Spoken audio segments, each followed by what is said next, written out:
किसी देश के विकास के लिए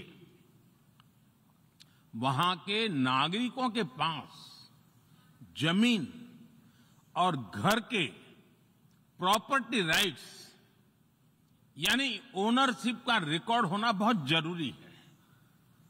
दुनिया के बड़े बड़े देशों में बड़ी संख्या में ऐसे लोग हैं जिनके पास जमीनों और घरों के प्रॉपर्टी राइट्स नहीं है। आज हम भारत के 6 लाख से अधिक गांवों में ड्रोन से मैपिंग कराकर करोड़ों लोगों को उनके घर और जमीन का डिजिटल रिकॉर्ड देने में जुटे हैं। ये डिजिटल रिकॉर्ड प्रॉपर्टी पर विवाद कम करने के साथ ही access to credit, bank loan तक लोगों की पहुंच बढ़ा रहा है। अध्यक्ष महोदय, आज विश्व का हर 6ठा व्यक्ति भारतीय है। जब भारतीयों की प्रगति होती है तो विश्व के विकास को भी गति मिलती है। When India grows, the world grows. When India reforms, the world transforms. Bharat में हो रहे साइंस और टेक्नोलॉजी आधारित इनोवेशंस विश्व की बहुत मदद कर सकते हैं। हमारे टेक सॉल्यूशंस का स्केल और उनकी कम लागत दोनों अतुलनीय है। हमारे यूनिफाइड पेमेंट इंटरफेस यूपीआई आज भारत में हर महीने 350 करोड़ से ज्यादा ट्रांजैक्शन हो रहे हैं। भारत का वैक्सीन डिलीवरी प्लेटफॉर्म कोविन एक ही दिन में करोड़ों वैक्सीन डोज लगाने के लिए डिजिटल सपोर्ट दे रहा है। अध्यक्ष महोदय, सेवा परमो धर्मः, सेवा परमो धर्मः को जीने वाला भारत सीमित संसाधनों के बावजूद भी वैक्सीनेशन डेवलपमेंट और मैन्युफैक्चरिंग में जी जान से जुटा है। मैं यूएनजीए को ये जानकारी देना चाहता हूं कि भारत ने दुनिया की पहली डीएनए वैक्सीन विकसित कर ली है, जिसे 12 साल की आयु से ज्यादा के सभी लोगों को लगाया जा सकता है। एक और mRNA वैक्सीन अपने डेवलपमेंट के आखिरी चरण में है। भारत के वैज्ञानिक कोरोना की एक नेजल वैक्सीन के निर्माण में भी जुटे हैं। मानवता के प्रति अपने दायित्व को समझते हुए भारत ने एक बार फिर दुनिया के जरूरतमंदों को वैक्सीन देनी शुरू कर दी है।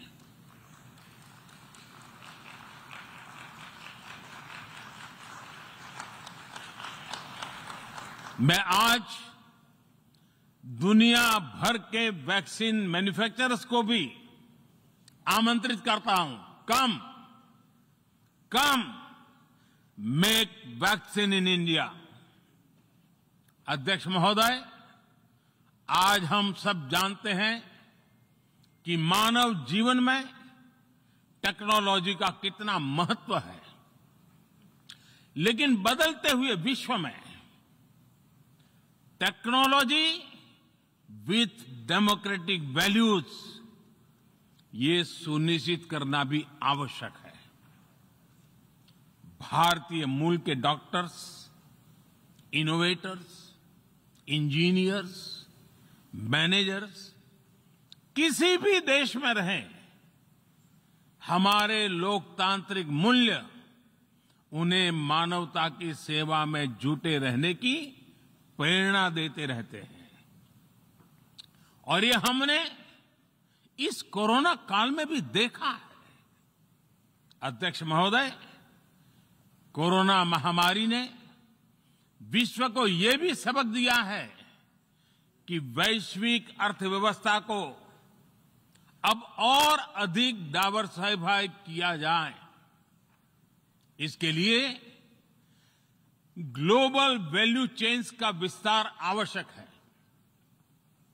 हमारा आत्मनिर्भर भारत अभियान इसी भावना से प्रेरित है। ग्लोबल इंडस्ट्रियल डाइवर्सिफिकेशन के लिए भारत विश्व का एक लोकतांत्रिक और भरोसेमंद पार्टनर बन रहा है। और इस अभियान में भारत ने इकोनॉमी और इकोलॉजी दोनों में बेहतर संतुलन स्थापित किया है। बड़े और विकसित देशों की तुलना में क्लाइमेट एक्शन को लेकर भारत के प्रयासों को देखकर आप सभी को निश्चित ही गर्व होगा। आज भारत बहुत तेजी के साथ 450 गीगावाट रिन्यूएबल एनर्जी के लक्ष्य की तरफ बढ़ रहा है। हम भारत को दुनिया का सबसे बड़ा ग्रीन हाइड्रोजन हब बनाने के अभियान में भी जुट गए हैं।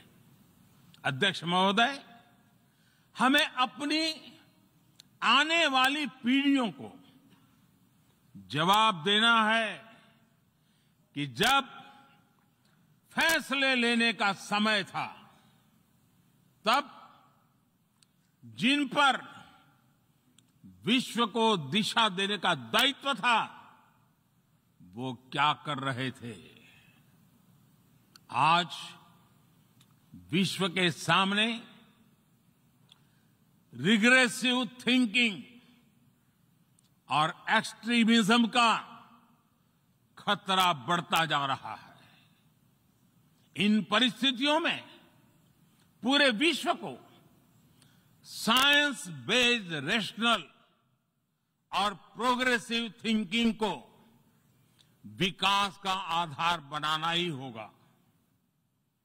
साइंस बेस्ड अप्रोच को मजबूत करने के लिए भारत एक्सपीरियंस बेस्ड लर्निंग को बढ़ावा दे रहा है।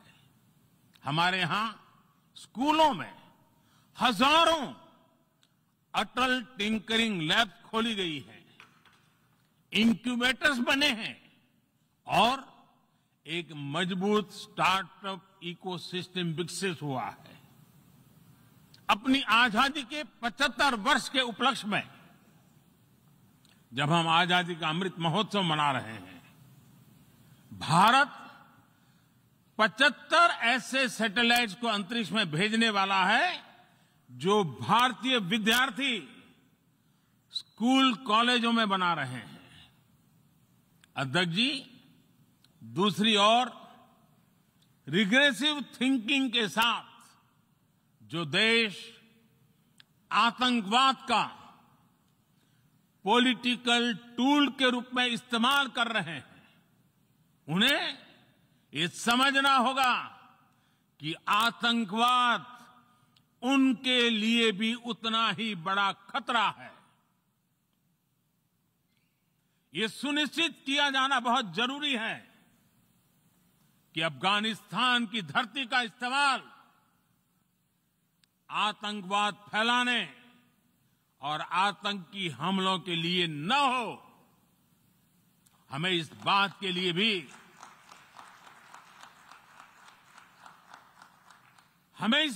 लिए भी सतर्क रहना होगा कि वहां की नाजुक स्थितियों का कोई देश अपने स्वार्थ के लिए एक टूल की तरह इस्तेमाल करने की कोशिश न करें। इस समय अफगानिस्तान की जनता को, वहां की महिलाओं और बच्चों को, वहां की माइनॉरिटीज को मदद की जरूरत है और इसमें हमें अपना दायित्व निभाना ही होगा। अध्यक्ष महोदय, हमारे समंदर भी हमारी साझी विरासत है, इसलिए हमें ये ध्यान रखना होगा कि ओशन रिसोर्सेज को हम यूज करें, एब्यूज नहीं। हमारे समंदर अंतर्राष्ट्रीय व्यापार की लाइफलाइन भी है। इन्हें हमें एक्सपांशन और एक्सक्लूजन की दौड़ से बचाकर रखना होगा। रूल बेस्ड वर्ल्ड ऑर्डर को सशक्त करने के लिए अंतर्राष्ट्रीय समुदाय को एक सुर में आवाज उठानी ही होगी। सुरक्षा परिषद में भारत की प्रेसिडेंसी के दौरान बनी विस्तृत सहमति विश्व को मैरीटाइम सिक्योरिटी के विषय में आगे बढ़ने का मार्ग दिखाती है। अध्यक्ष महोदय, भारत के महान कूटनीतिज्ञ आचार्य चाणक्य ने सदियों पहले कहा था, कालातिक्रमात् काल एव फलम पिबति। जब सही समय पर सही कार्य नहीं किया जाता तो समय ही उस कार्य की सफलता को समाप्त कर देता है। संयुक्त राष्ट्र को खुद को प्रासंगिक बनाए रखना है तो उसे अपनी इफेक्टिवनेस को सुधारना होगा, रिलायबिलिटी को बढ़ाना होगा। यूएन पर आज कई तरह के सवाल खड़े हो रहे हैं। इन सवाल को हमने क्लाइमेट क्राइसिस में देखा है, कोविड के दौरान देखा है, दुनिया के कई हिस्सों में चल रही प्रॉक्सी वॉर, आतंकवाद और अभी अफगानिस्तान के संकट ने इन सवालों को और गहरा कर दिया है। कोविड के ओरिजिन के संदर्भ में और ease of doing business ranking को लेकर वैश्विक गवर्नेंस से जुड़ी संस्थाओं ने दशकों के परिश्रम से बनी अपनी विश्वसनीयता को नुकसान पहुंचाया है। ये आवश्यक है कि हम यूएन को ग्लोबल ऑर्डर, ग्लोबल लॉज और ग्लोबल वैल्यूज के संरक्षण के लिए निरंतर सुदृढ़ करें। मैं नोबेल पुरस्कार विजेता गुरुदेव रविंद्रनाथ टैगोर जी के शब्दों के साथ अपनी बात समाप्त कर रहा हूं। शुभो कर्मोपोथे, शुभो कर्मोपोथे, धोरो निर्भयोगान, शोभ दुर्बल सौन्योष होक अवसान। अर्थात अपने शुभ कर्म पथ पर निर्भीक होकर आगे बढ़ो, सभी दुर्बलताएं और शंकाएं समाप्त हो। ये संदेश आज के संदर्भ में संयुक्त राष्ट्र के लिए जितना प्रासंगिक है उतना ही हर जिम्मेदार देश के लिए भी उतना ही प्रासंगिक है। मुझे विश्वास है हम सबका प्रयास विश्व में शांति और सौहार्द बढ़ाएगा, विश्व को स्वस्थ, सुरक्षित और समृद्ध बनाएगा। इन्हीं शुभकामनाओं के साथ बहुत बहुत धन्यवाद। नमस्कार।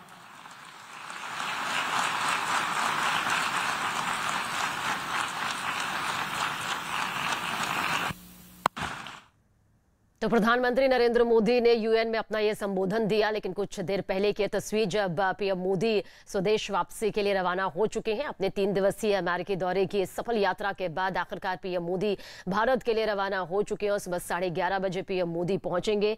विश्व मंच से बिना नाम लिए पाकिस्तान और चीन पर मोदी प्रहार आज देखने को मिला और इस प्रहार के जरिए ये जरूर सामने आ गया जो पीएम मोदी ने साफ किया कि आतंकवाद से समझौता किसी भी कीमत पर मंजूर नहीं है। और इस दौरान अफगानिस्तान का भी जिक्र किया कि किसी तरह से आतंक का इस्तेमाल इस जमीन से नहीं होना चाहिए। और कुछ देर पहले पीएम मोदी रवाना भी हुए। 3 दिन की यात्रा जिसमें कई बड़ी तस्वीरें नजर आई, चाहे वो उपराष्ट्रपति कमला हैरिस के साथ गर्मजोशी से मुलाकात की हो या फिर जो बाइडेन और पीएम मोदी की हंसी ठहाके वाली वो तस्वीर जिसने सभी का ध्यान अपनी तरफ खींचा और ये बता दिया कि अमेरिका और भारत के जो रिश्ते हैं आने वाले वक्त में भविष्य की एक बड़ी रूपरेखा तैयार करते दिखाई देंगे।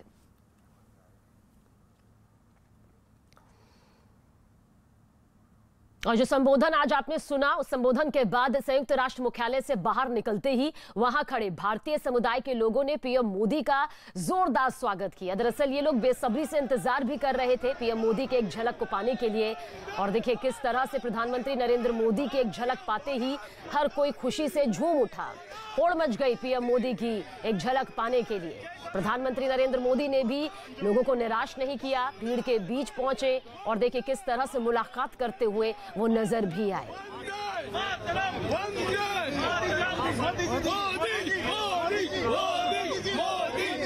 और हर कोई सेल्फी खिंचाने की कोशिश यहां पर पीएम मोदी के साथ करता हुआ नजर आया। मुख्यालय के बाहर प्रधानमंत्री नरेंद्र मोदी को देखकर भारतीय समुदाय के लोगों के जोश को आप देख सकते हैं। लोगों ने वहां भारत माता की जय और मोदी मोदी के नारे लगाने शुरू कर दिए।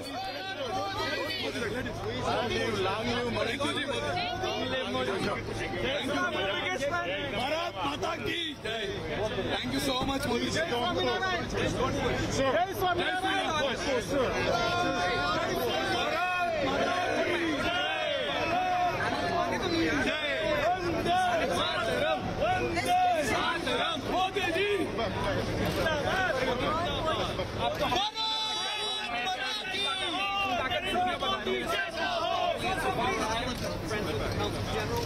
तो देखिए किस खुशी के साथ यहाँ पर मौजूद लोग प्रधानमंत्री नरेंद्र मोदी से मिलते हुए नजर आ रहे हैं और साथ ही पीएम मोदी ने भी यहाँ किसी को निराश नहीं किया, पास गए और साथ ही सबसे हाथ मिलाते हुए नजर आए। भारत माता की जय, वंदे मातरम से कुछ इस तरह से ये पूरा जो माहौल है नजर आया।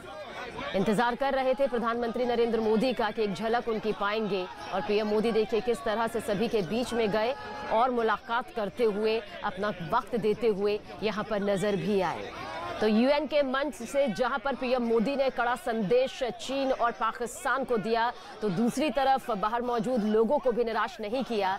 सभी ने इस पल को कैमरे में कैद करने की कोशिश की, उनके साथ सेल्फी खींचने की कोशिश करी और साथ ही साथ हाथ मिलाते हुए भी पीएम मोदी नजर आए। हर कोई बेहद खुश पीएम मोदी की एक झलक पाकर नजर आया और जिन्हें उनसे हाथ मिलाने का मौका मिला वो तो और भी ज्यादा देखिए किस तरह से खुश नजर आ रहे हैं। और ये शख्सियत का हिस्सा है पीएम मोदी का, जब भी किसी विदेश यात्रा पर जाते हैं तो वहां मौजूद भारतीय मूल के लोग उनसे मिलने के लिए इसी तरह से बेचैन नजर आते हैं। उनके इंतजार में घंटों घंटों खड़े रहते हैं। भारतीय तिरंगा उनके हाथों में होता है, पोस्टर बैनर वो अपने हाथों में लिए होते हैं। हालांकि इस बीच सुरक्षा के भी बेहद कड़े इंतजाम होते हैं, लेकिन पीएम मोदी अपने समर्थकों से, अपने चाहने वालों से मिलना नहीं भूलते।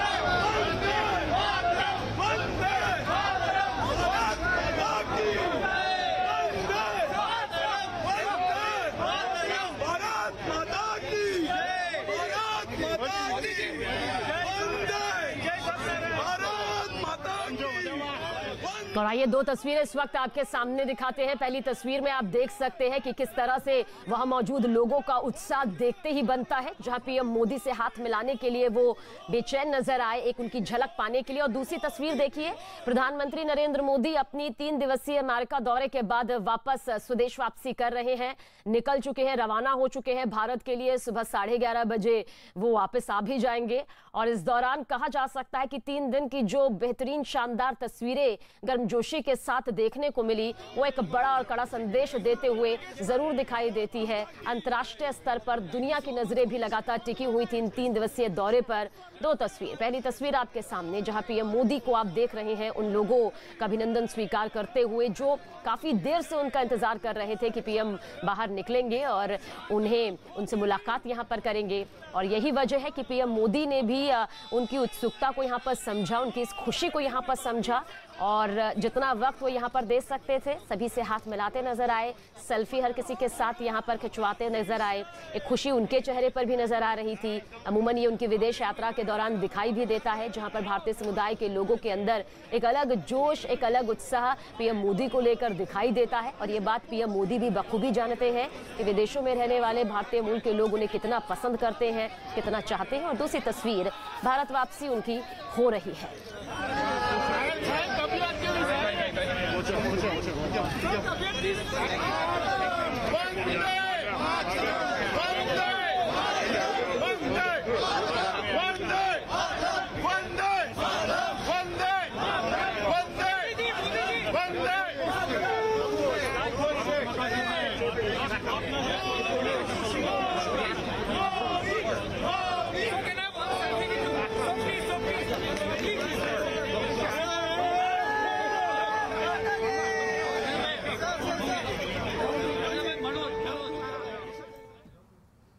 और इस वक्त की बड़ी खबर आप तक पहुंचाने जा रहे हैं।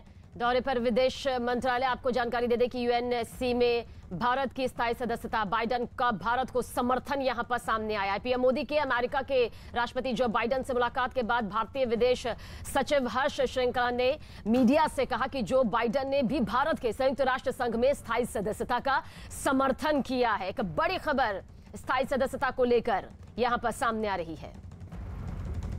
President Biden, this is not public messaging, but he did mention that India should have a permanent seat in the UN Security Council. I think that is reflected in the joint statement, and this is something that continues to be a view held by not just the US but other Quad partners and many other countries. You know, whether the UN has failed to fulfill its obligations.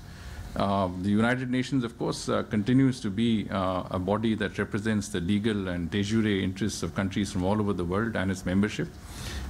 It is,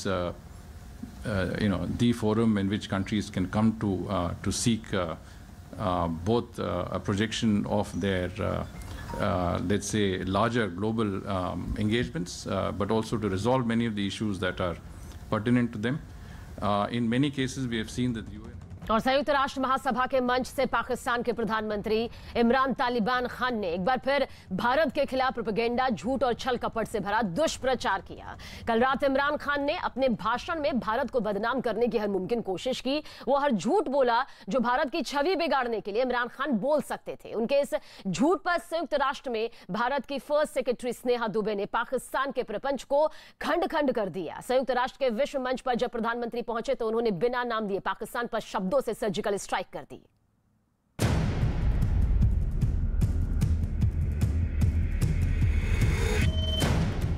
विश्व मंच पर इमरान खान ने भारत के खिलाफ फिर एक बार जहर उगला। पाकिस्तान के प्रधानमंत्री ने अपने भाषण में भारत के खिलाफ झूठ का पुलिंदा खोल दिया। विश्व बिरादरी के मंच से पाकिस्तान ने वही प्रपंच रचा जो उसकी अपनी पहचान है। इमरान खान ने जम्मू कश्मीर पर भारत के खिलाफ झूठ बोला। उन्होंने भाषण में 13 बार कश्मीर का जिक्र किया। साथ ही हुर्रियत नेता सैयद अली शाह गिलानी की मौत पर फिर झूठ बोला। भारत के खिलाफ बोलते बोलते इमरान खान आतंक की हिमायत भी कर गए। Pakistan and the United States trained Mujahideen groups to fight for the liberation of Afghanistan. Amongst those Mujahideen groups were Al-Qaeda, were various groups from all over the world. They were mujahideen, Afghan mujahideen. These were considered heroes. President Ronald Reagan invited them to White House in 1983.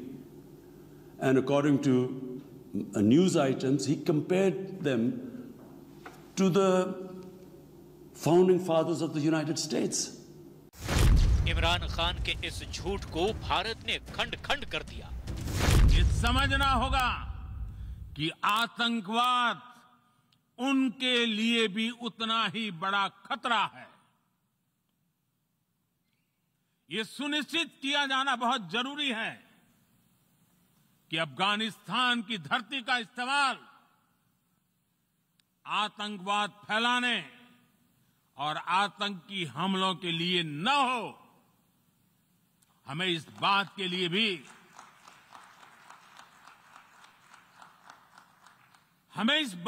भी सतर्क रहना होगा कि वहां की नाजुक स्थितियों का कोई देश अपने स्वार्थ के लिए एक टूल की तरह इस्तेमाल करने की कोशिश न करें। इस समय अफगानिस्तान की जनता को, वहां की महिलाओं और बच्चों को, वहां की माइनॉरिटीज को मदद की जरूरत है और इसमें हमें अपना दायित्व निभाना ही होगा। अध्यक्ष महोदय, हमारे समंदर भी हमारी साझी विरासत है, इसलिए हमें ये ध्यान रखना होगा कि ओशन रिसोर्सेज को हम यूज करें, एब्यूज नहीं। हमारे समंदर अंतर्राष्ट्रीय व्यापार की लाइफलाइन भी है।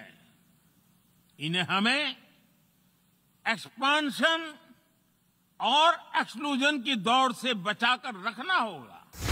आतंक के मददगार इमरान खान को भारत ने दुनिया के सामने ऐसा शर्मसार किया कि इमरान विश्व बिरादरी के सामने भारत की इस सर्जिकल स्ट्राइक को कभी भी भुलाए नहीं भूलेंगे।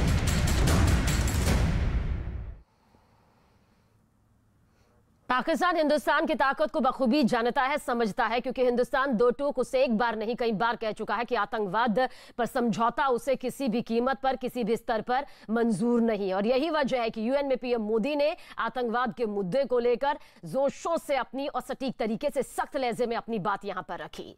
प्रधानमंत्री के अमेरिका दौरे से लौटने से पहले उन्हें तोहफे में 157 शिल्प कृतियां दी गई हैं। प्रधानमंत्री मोदी ने अमेरिका का इसके लिए तहे दिल से धन्यवाद भी किया। प्रेसिडेंट जो बाइडेन ने आश्वासन दिया कि अवैध व्यापार, अमूल्य शिल्प कृतियों और स्मगलिंग को रोकने में अमेरिका भारत का पूरा सहयोग करेगा।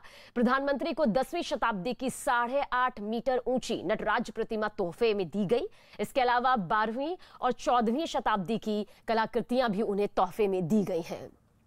देखिए तस्वीर इस वक्त आपके सामने मौजूद है। 3 दिवसीय यात्रा, बेहद कामयाब और सफल ये यात्रा यहां पर पीएम मोदी की रही है और लौटने से पहले उन्हें ये कलाकृतियां जो कि बेहद बेशकीमती और बहुमूल्य है भेंट की गई और साथ ही साथ अमेरिका की तरफ से इन्हें सुरक्षित रखने और साथ ही किसी तरह का अवैध व्यापार ना होने जैसे मुद्दों पर भी एक बड़ी कोशिश की बात कही गई है।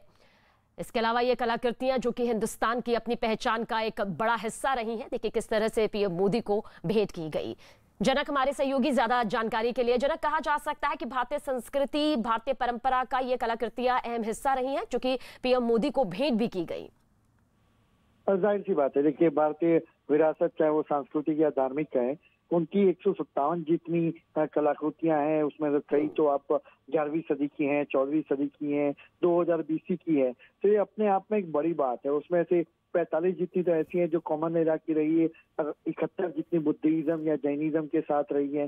तो कहेंगे एक सांस्कृतिक और धार्मिक विरासतें अपनी नहीं है, वो उनको वापिस एक या दूसरे कारणों के चलते वो विदेशों में पहुंची, उसको वापिस लाना ये भी एक बड़ी बात है। और अगर आप 2004 से लेकर 14 तक कहें तो शायद एक या 2 ही कलाकृतियां जो वापिस आ सकती, लेकिन 2014 से बाद जब से प्रधानमंत्री मोदी और विदेशी दौरे उनके चाहे वो ऑस्ट्रेलिया गए हो, यूएस गए हो, तो लगभग जो बात सामने आई है उसके मुताबिक 200 से ज्यादा ऐसी कलाकृतियां हैं जो भारत में आई है वापिस, और लगातार बाकी जो देशों से हैं वो कलाकृतियां वापिस आने का एक प्रोसेस चल रही है। इसलिए अपने आप में एक बड़ी उपलब्धि के तौर पे इसको देखा जाना चाहिए। 3 दिन का यूएस का दौरा रहा, उसमें से 157 जितनी अगर ये कलाकृतियां वापिस आती है तो ये बड़ी बात है। बिल्कुल जनक, यानी सीधे और साफ शब्दों में ये कहा जा सकता है कि जो ये अनमोल तोहफे यहाँ पर पीएम मोदी को कलाकृतियों के तौर पर मिले हैं, क्योंकि कोई भी तोहफा रिश्तों को मजबूत करने की सबसे अहम निशानी माना जाता है, और ये तो बेहद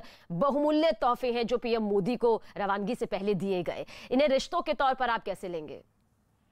जाहिर सी बात है, देखिए अमेरिका के साथ रिश्ते चाहे भले सरकारें वहां पे बदलती रही हो, चाहे वो ओबामा के साथ हमारे प्रेसिडेंट ओबामा के साथ रहें या प्रेसिडेंट ट्रंप के साथ रहें या प्रेसिडेंट बाइडेन के साथ रहें, 3 प्रेसिडेंट वहां पर बदल गए यहाँ पर, लेकिन प्रधानमंत्री नरेंद्र मोदी यहाँ से भारत से 2014 से अब तक वहां पे जितनी उनकी टूर रहे तो अमेरिका के साथ रिश्ते मजबूत रहे, चाहे उनको पीएम की ओर से, भारत की ओर से कमला हैरिस को गिफ्ट दी गई हो या प्रेसिडेंट को गिफ्ट दी गई, तो जाहिर सी बात है रिश्तों में इस तरीके से जब गिफ्ट दी जाती है तो एक उसके वार्म रिलेशन और बढ़ते हैं, और ये हमने देखा भी है इससे पहले। और जब यूएस में अब जब भारत आ रहे हैं प्रधानमंत्री, उनको जब वापसी पर ये बेशकीमती तोहफे दिए तो जाहिर सी बात है वो रिश्ते और मजबूत होंगे, वो चाहे डिप्लोमेटिक स्तर पे हो या निजी तौर पे हो, तो इसका फायदा लंबे दौरे पर जाहिर सी बात है भारत को ये देखने को मिल सकता है। बिल्कुल, ये महज तोहफे नहीं है बल्कि उन रिश्तों की एक नई शुरुआत के तौर पर भी कही जा सकती है जो अमेरिका में एक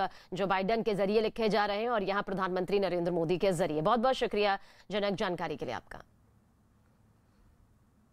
पीएम मोदी और अमेरिकी राष्ट्रपति जो बाइडेन के बीच मुलाकात की तस्वीरों ने साबित कर दिया कि भारत और अमेरिका के संबंधों के एक नए आयाम, एक नए अध्याय, एक नए दौर की शुरुआत हो रही है। अमेरिकी राष्ट्रपति ने व्हाइट हाउस में बड़ी गर्मजोशी से पीएम मोदी का स्वागत किया। जो बाइडेन के अमेरिका का राष्ट्रपति बनने के बाद प्रधानमंत्री नरेंद्र मोदी का यह अमेरिका का पहला आधिकारिक दौरा रहा।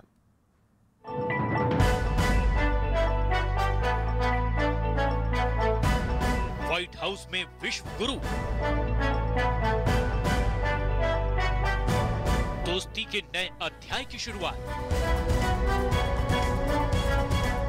गर्मजोशी से हुआ पीएम मोदी का स्वागत।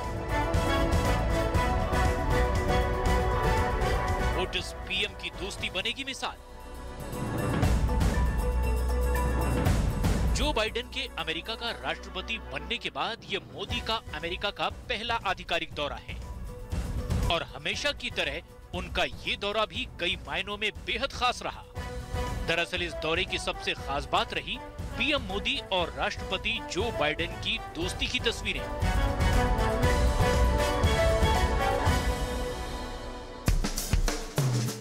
और इन तस्वीरों में कैद है वो सच जो ये साबित कर रहा है कि अमेरिकी राष्ट्रपति जो बाइडेन और भारत के प्रधानमंत्री नरेंद्र मोदी की दोस्ती एक मिसाल कायम करेगी। पीएम मोदी अपने मित्र और अमेरिका के राष्ट्रपति जो बाइडेन से मुलाकात करने व्हाइट हाउस पहुंचे तो उनके मेजबान जो बाइडेन व्हाइट हाउस के ओवल ऑफिस में उनका इंतजार करते दिखे। फिर वो पल भी आ गया जब मोदी ओवल ऑफिस में दाखिल हुए।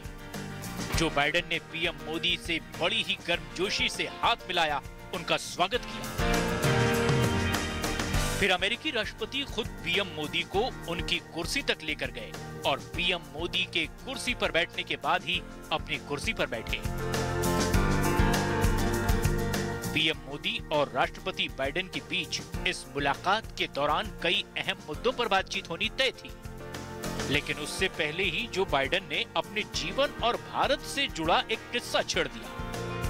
When I was in Mumbai as vice president, I finished meeting with the equivalent of the Chamber of Commerce, and afterwards, the Indian press asked me, "Do I have any relatives in India?"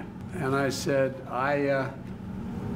"I'm not sure, but when I was elected as a 29-year-old kid in 1972, before I was sworn in, I got a letter from a person named Biden, last name, in Mumbai, from Mumbai.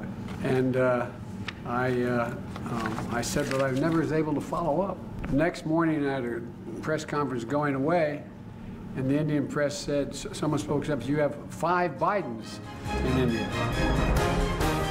Bharat में अपने रिश्तेदार का जिक्र करते हुए अमेरिकी राष्ट्रपति ने बड़े मजाकिया अंदाज में कहा कि शायद प्रधानमंत्री मोदी भारत में उनके रिश्तेदारों को खोजने में उनकी मदद कर सकते हैं। The whole purpose of this meeting is for him to help me figure out.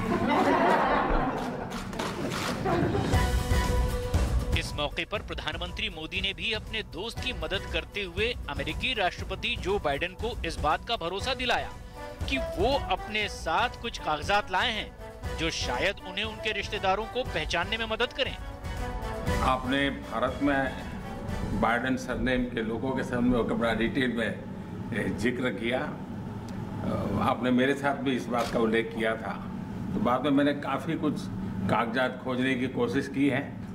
कागजात में लेकर के भी आया हूँ। हो सकता है शायद उसमें से कुछ आगे का निकल आए, शायद आपको कुछ काम आए। अपने दौरे के दौरान प्रधानमंत्री मोदी व्हाइट हाउस के रूजवेल्ट रूम भी गए और वहां रखी गेस्ट बुक में हस्ताक्षर भी किए। लेकिन दुनिया के 2 सबसे बड़े लोकतांत्रिक देशों के 2 कद्दावर नेताओं के बीच ये गर्मजोशी और दोस्ती ये साबित कर रही है कि अमेरिका और भारत के संबंधों के एक नए आयाम, एक नए अध्याय, एक नए दौर की शुरुआत हो रही है।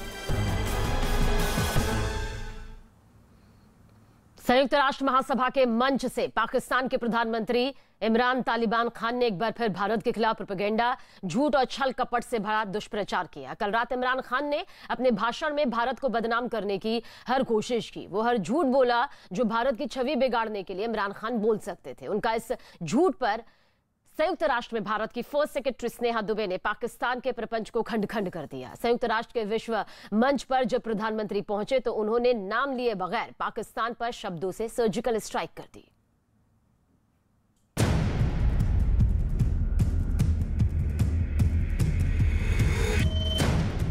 विश्व मंच पर इमरान खान ने भारत के खिलाफ फिर एक बार जहर उगला। पाकिस्तान के प्रधानमंत्री ने अपने भाषण में भारत के खिलाफ झूठ का पुलिंदा खोल दिया। विश्व बिरादरी के मंच से पाकिस्तान ने वही प्रपंच रचा जो उसकी अपनी पहचान है। इमरान खान ने जम्मू कश्मीर पर भारत के खिलाफ झूठ बोला। उन्होंने भाषण में 13 बार कश्मीर का जिक्र किया। साथ ही हुर्रियत नेता सैयद अली शाह गिलानी की मौत पर फिर झूठ बोला। भारत के खिलाफ बोलते बोलते इमरान खान आतंकी हिमायत भी कर गए। Pakistan and the United States trained Mujahideen groups to fight for the liberation of Afghanistan. Amongst those Mujahideen groups were Al-Qaeda, were various groups from all over the world. They were Mujahideen, Afghan Mujahideen. These were considered heroes. President Ronald Reagan invited them to White House in 1983. And according to news items, he compared them to the founding fathers of the United States. Imran Khan के इस झूठ को भारत ने खंड खंड कर दिया। ये समझना होगा कि आतंकवाद उनके लिए भी उतना ही बड़ा खतरा है। ये सुनिश्चित किया जाना बहुत जरूरी है कि अफगानिस्तान की धरती का इस्तेमाल आतंकवाद फैलाने और आतंकी हमलों के लिए न हो। हमें इस बात के लिए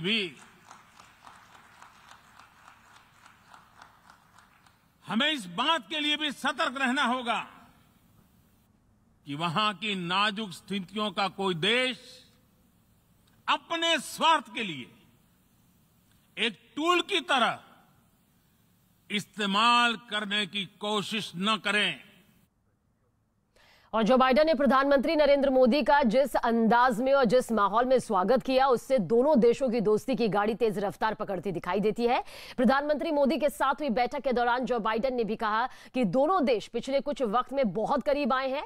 पीएम मोदी ने दोनों देशों को रिश्ते और मजबूत करने की बात की। उन्होंने बाइडेन के साथ बैठक में 5T का मंत्र दिया। मोदी ने कहा कि 5T की अवधारणा पर चलकर दोनों देशों के संबंधों को विश्व हित का आकार दिया जा सकता है।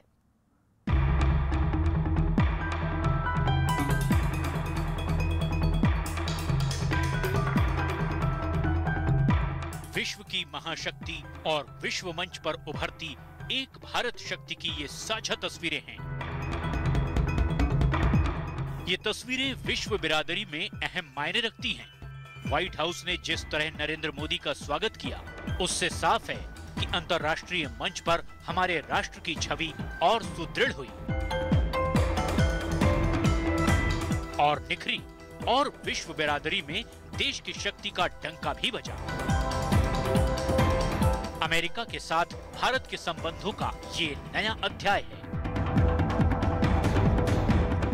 इन संबंधों को और मजबूत बनाने के साथ साथ प्रधानमंत्री नरेंद्र मोदी ने इस बात पर भी जोर दिया कि दोनों देश मिलकर सकारात्मक बदलाव करें।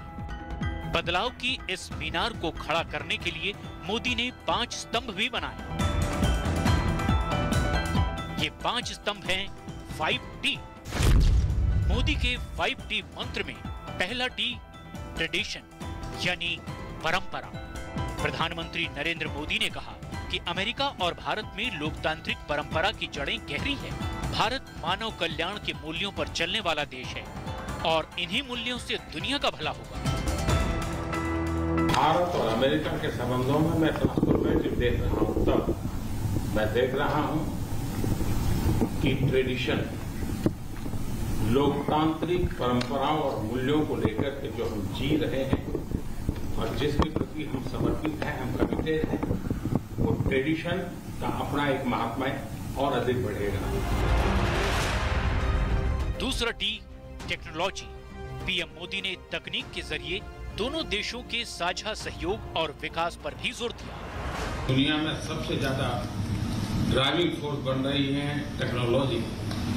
इस दशक में भारत और अमेरिका के रिश्तों में टेक्नोलॉजी, और वो भी पूरी मानवता के लिए उपयोगी हो, उस दिशा में हमारी टैलेंट टेक्नोलॉजी को माध्यम से बहुत बड़ी सेवा कर सकती है और एक बड़ा अवसर हमें उपलब्ध होगा।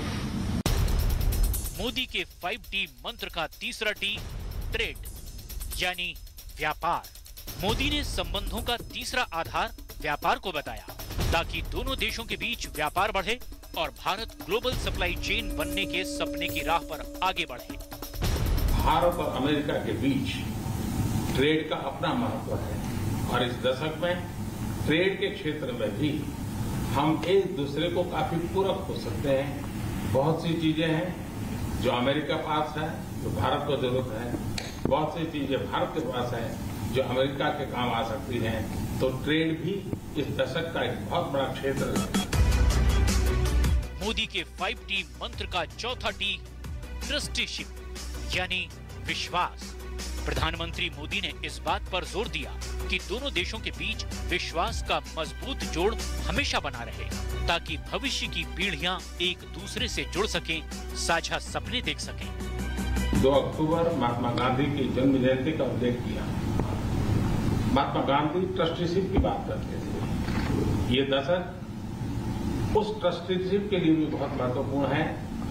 महात्मा गांधी हमेशा इस बात की वकालत करते थे कि प्लेनेट के हम ट्रस्टी हैं और हमने हमारी आने वाली पीढ़ियों को एक ट्रस्टी के रूप में ये प्लेनेट को हमने सुपुर्द करना होगा। और ये ट्रस्टीशिप की भावना भी भारत और अमेरिका के बीच के संबंधों में एक बहुत अहमियत रखेगा और महात्मा गांधी के आदर्शों की पूर्ति के लिए ये ट्रस्टीशिप का सिद्धांत जो प्लेनेट के लिए हर नागरिक की जिम्मेवारी विश्व के लिए बनती जा रही है। मोदी के 5T मंत्र का 5वां टी टैलेंट यानी हुनर। मोदी ने 5वां टी बताया टैलेंट यानी प्रतिभा को, दोनों देशों के बीच हुनर को। मोदी ने कहा कि प्रतिभावान लोगों की बदौलत ही दोनों देशों को फायदा मिल सकता है। ये दशक में टैलेंट का अपना एक महत्व है। पीपल टू पीपल, ये टैलेंट इस दशक में बहुत ही प्रभावी भूमिका अदा करेगा और भारत की टैलेंट अमेरिका की विकास यात्रा में पूरी तरह सहभागी होती चली जाए, उसमें आपका योगदान बहुत महत्वपूर्ण है। प्रधानमंत्री मोदी ने इस दौरे पर अमेरिका के साथ रिश्तों को नई ऊंचाइयों पर ले जाने की बुनियाद तो रखी ही, साथ ही क्वाड देशों की बैठक में भारत की जमीन पर बुरी नजर रखने वाले चीन, पाकिस्तान को भी विश्व मंच से चेतावनी दी। 24 सितंबर को मोदी 2 बार व्हाइट हाउस गए। पहली बार बाइडेन से मिले और दूसरी बार क्वाड देशों की बैठक में। क्वाड देशों की बैठक 2 घंटे तक चली। मोदी के मिशन अमेरिका में जापान, अमेरिका, ऑस्ट्रेलिया और भारत ने दिखा दिया कि वो विस्तारवाद और आतंकवाद के खिलाफ साथ खड़े हैं। क्वाड के चारों सदस्य देशों ने कहा कि हिंद प्रशांत महासागर क्षेत्र में क्वाड का साझा भविष्य है। इस क्षेत्र में शांति सुरक्षा बनी रहे, इसके लिए प्रयास बढ़ाएंगे। चीन को बिना नाम लिए चेतावनी दी गई कि अंतर्राष्ट्रीय कानून सभी देशों को मान्य होंगे। संयुक्त राष्ट्र ने समुद्री सीमाओं के जो कानून बनाए हैं वो दक्षिण चीन सागर में भी मान्य होंगे। पीएम मोदी के इस दौरे में अमेरिका ने बाहें खोलकर भारत का स्वागत किया। अंतर्राष्ट्रीय मंच से चीन के विस्तारवाद के विरुद्ध मोदी ने 4 देशों को एक साथ ला खड़ा किया। आतंकवाद पर उन्होंने करारा हमला बोला। इसीलिए ये मोदी की विश्व विजय वाली नीति के साथ साथ विश्व गुरु की चक्रव्यूह रचना वाला भी दौरा है।